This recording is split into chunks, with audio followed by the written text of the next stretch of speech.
Hey guys, it's Dasha. Welcome back to my channel and welcome to today's video, which is part of my Bookmas series on my channel. Today I'm going to be telling you about my favorite books of the year. I've mentioned this before, but if you don't know what Bookmas is, I'm just wrapping up my reading year with a bunch of videos in the month of December, and I'm also looking ahead into next reading year. So there's going to be a playlist down below with all of those videos that I will be updating as I post. You can check out all of the previous videos there. But today, like I said, is going to be the best and favorite books of 2021. This year was interesting because I hadn't found a lot of all-time favorites this year, or not like I did last year. Last year I specifically remember finding books like Circe and The Picture of Dorian Gray, which have become favorite books of all time. This year I found some that I can definitely say stand out as like favorites of the year, best books of the year, but not a lot that I think are gonna stick with me, which is kind of interesting. And I also have what feels like a lot less than last year. To what I think is going to be no one's surprise, all my favorite books fall into three categories, which tend to be the three genres I read the most from. That is fantasy, nonfiction, and horror. And you know, it's on brand, that's all I can say. I'll split them up by genre, I guess, because looking at all of them, I don't think I can single out one favorite book of the year. I know there's one that I talked about being the best/favorite book of the year before, but I've read a few and just, I can't really rank them in my heart necessarily. I will also mention that I read a lot more 5-star books than this. I think there are 13 in total, but these are just the ones that like really stood out to me when I thought of favorites of the year. Some of the others were great, of course. The titles that come to mind include The Final Empire by Brandon Sanderson. I know that that one was a 5-star read off the top of my head, but unfortunately it's not what I would consider like an all-time favorite of the year or otherwise, but these are the ones that really stood out to me. I'm gonna start with nonfiction. There are two of these. The first of these is Are Prisons Obsolete by Angela Davis. This is a very short book about the argument for the abolition of prisons. This is a favorite because it is impeccable. It is perfect in every way. The writing is fantastic. It is concise, well-researched, and well-argumented. There's absolutely no flaws with this book.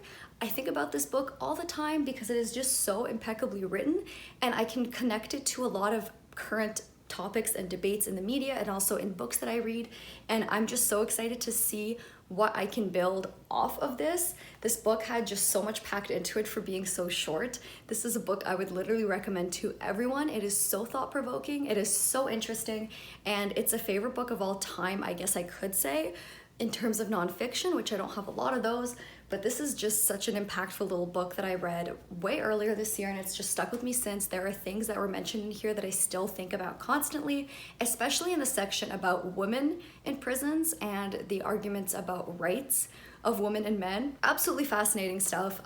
There's something so friggin' good about this. I want to read everything she's ever published because she just has a way with words that is so powerful, and I can't wait to read more from her. And if you haven't read this yet, even though I've been screaming about it all year, please do. The other nonfiction one is Smoke Gets in Your Eyes by Caitlin Doughty. This was one that when I finished it, I thought it was 5 stars for sure, but the longer I sit and marinate in it, the more it just comes back up organically in conversations and in my own thoughts. This is a memoir about Caitlin Doughty's time working at a crematory and just some of the experiences that she's had with death in her life and how different cultures vary in how they perceive and treat death. This is another one of those books I think I could literally recommend everyone. It's just so beautifully written. Caitlin Doughty is just a regular person. She's not like an author that writes all this beautiful, fantastic prose. She's very real with you. She has a bit of a dark sense of humor, but that kind of makes it fun in my opinion. But she's also just very real with her struggles and with the things that she's seen. This book does not shy away from any of the nastier aspects of death, working in the death industry, but it's also very beautiful and hopeful. I also love that it just kept making me think about things even long after I'd finished the book. There are just so many beautiful moments in here that I would just love to go back to and reread, and I think I will. This is a book that's definitely going to be going on my I'm gonna reread this every once in a while list, and I want to just recommend it to everyone in my life because it's so, like I said, it's so insightful and beautiful, and for such a small book it packs such a punch, and I absolutely just fell in love with it. Everyone that's been talking about how good this is was not lying to you. Let me be another person on that list. Please read this if you haven't yet. So beautiful, so worth your time. The next two books I want to talk about are in the horror category. The first of these is The Only Good Indians by Stephen Graham Jones. This is a horror book set in an indigenous community where a sort of tragedy occurred. A group of teenagers, when they were younger, shot and killed a whole herd of elk, and 10 years later their past is coming back to haunt them. And this is just impeccable. This is everything I've ever wanted out of a horror book. The only reason this did not get a 5-star for me actually was because Stephen Graham Jones's writing is very particular. If you've ever read from him, you will know what I mean. It took me a while to get into this book because of the writing, but once I did, the plot, characters, the tension, everything was just so immaculate. It's literally everything I've ever wanted from horror. I think it was all so well done. It had a really good balance of supernatural elements, but also preying on real human fears and emotions and things that made you question whether it was all in the person's head or if it was real. I really, really enjoyed the actual horror elements. I thought they were like the perfect amount of gory and weird and creepy. You were sitting at the edge of your seat wanting to know what happened. There was no dull moments in this book for me. I just thought everything was so well crafted. Unfortunately, I'd read a couple more of his books this year after reading this, and they were not as good as The Only Good Indians, but I still hold him in very high regard because of just how immaculate The Only Good Indians was, in my opinion. The other horror book I want to talk about is The Devil All the Time by Donald Ray Pollock. So this is a Southern American Gothic story about a couple of small towns that are all loosely interconnected by a few people. You kind of jump around between timelines and people, and there's no real plot, I would say.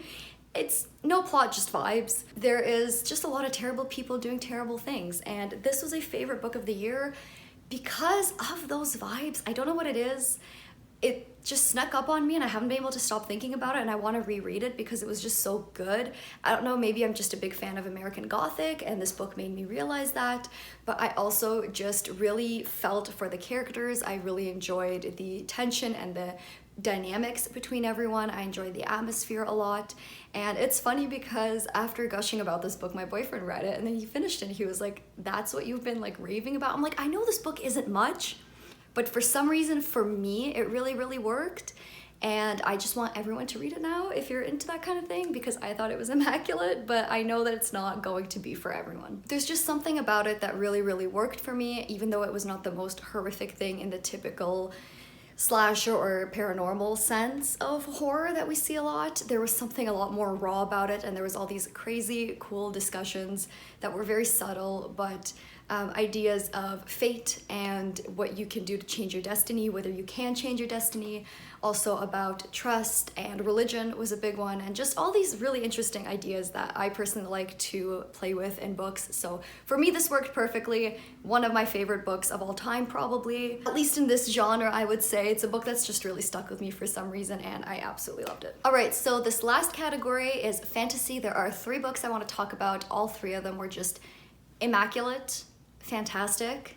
I would recommend them to everyone. I've been screaming about them all year, I'm pretty sure, to be fair, but I'm gonna go over them one more time. The first one is one that I definitely have been mentioning a lot because I read it back in January, and that's The Killing Moon by N.K. Jemisin. This is a bind-up of both books in the duology, but I just read the first one. I still have not read the second. I'm gonna get there, I promise. This is an adult Egyptian-inspired fantasy. It is set in this city where the rule of the religion is even higher up than the rule of the king. The religion is the ultimate force in the city, and it's related to dream magic and like blood magic, and it is so fucking good. So you're following a few characters in this, one of whom is an ambassador from, the lighting just changed, I'm so sorry. You're following an ambassador from a different city who's come to investigate the death of her predecessor, and she's kind of convinced something fishy's going on in the city. You're also following some people from the religious sect who are training to be priests, and the priests in this world have the power to kill people for their magic, like humor. Because you know, like back in medieval times, there was like humors, there was your blood humor, and there was like bile and pus and that kind of thing. There's humors in this world that are related to dreams. So there's like dream blood, dream bile, I'm pretty sure, dream seed, and something else.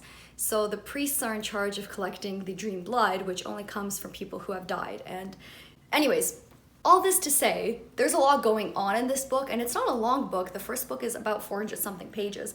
There's just so much packed into it, and the reason this has stuck with me still, and the reason it has become a favorite book of the year, is because of N.K. Jemisin's writing in this. I find from series to series her writing style changes, and the tone of each series is very distinct, which is absolutely incredible. First of all, she's so freaking talented. And this, the tone was so much more human and relatable than some of the other books I'd read from her that I completely fell in love. There was moments that made me laugh.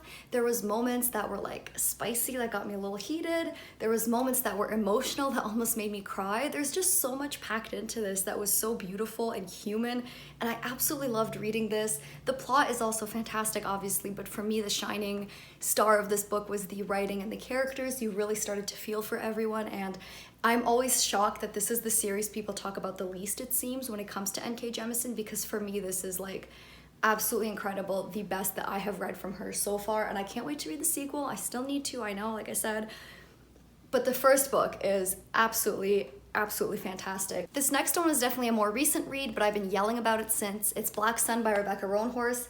God damn, this was good. This is the first book in a series, and it is set in this, I know it's inspired by South American culture. I'm not sure which ones. I don't think she ever said which ones. I think she drew from several, but you're following again a couple of people, one of which is a boy who, when he was 12, his mother turned him into a vessel for a god. You're also following a woman who's the captain of a ship that's tasked with bringing this god vessel to the holy city, and you're following someone in this holy city that is an acolyte or a priest, and they're dealing with their own kind of political things happening inside of both the temple and the city on a larger scale. There's so much happening. It's so good. The writing is spectacular. That was one of my favorite things about this. It was just so beautiful and breathtaking. There were things that just stopped me in my tracks when I was reading to be like, holy shit, that was good. The characters are another strong point of this. When I did the Winter Essentials tag, I think one of the questions was a book with such unique characters, and this was it for me.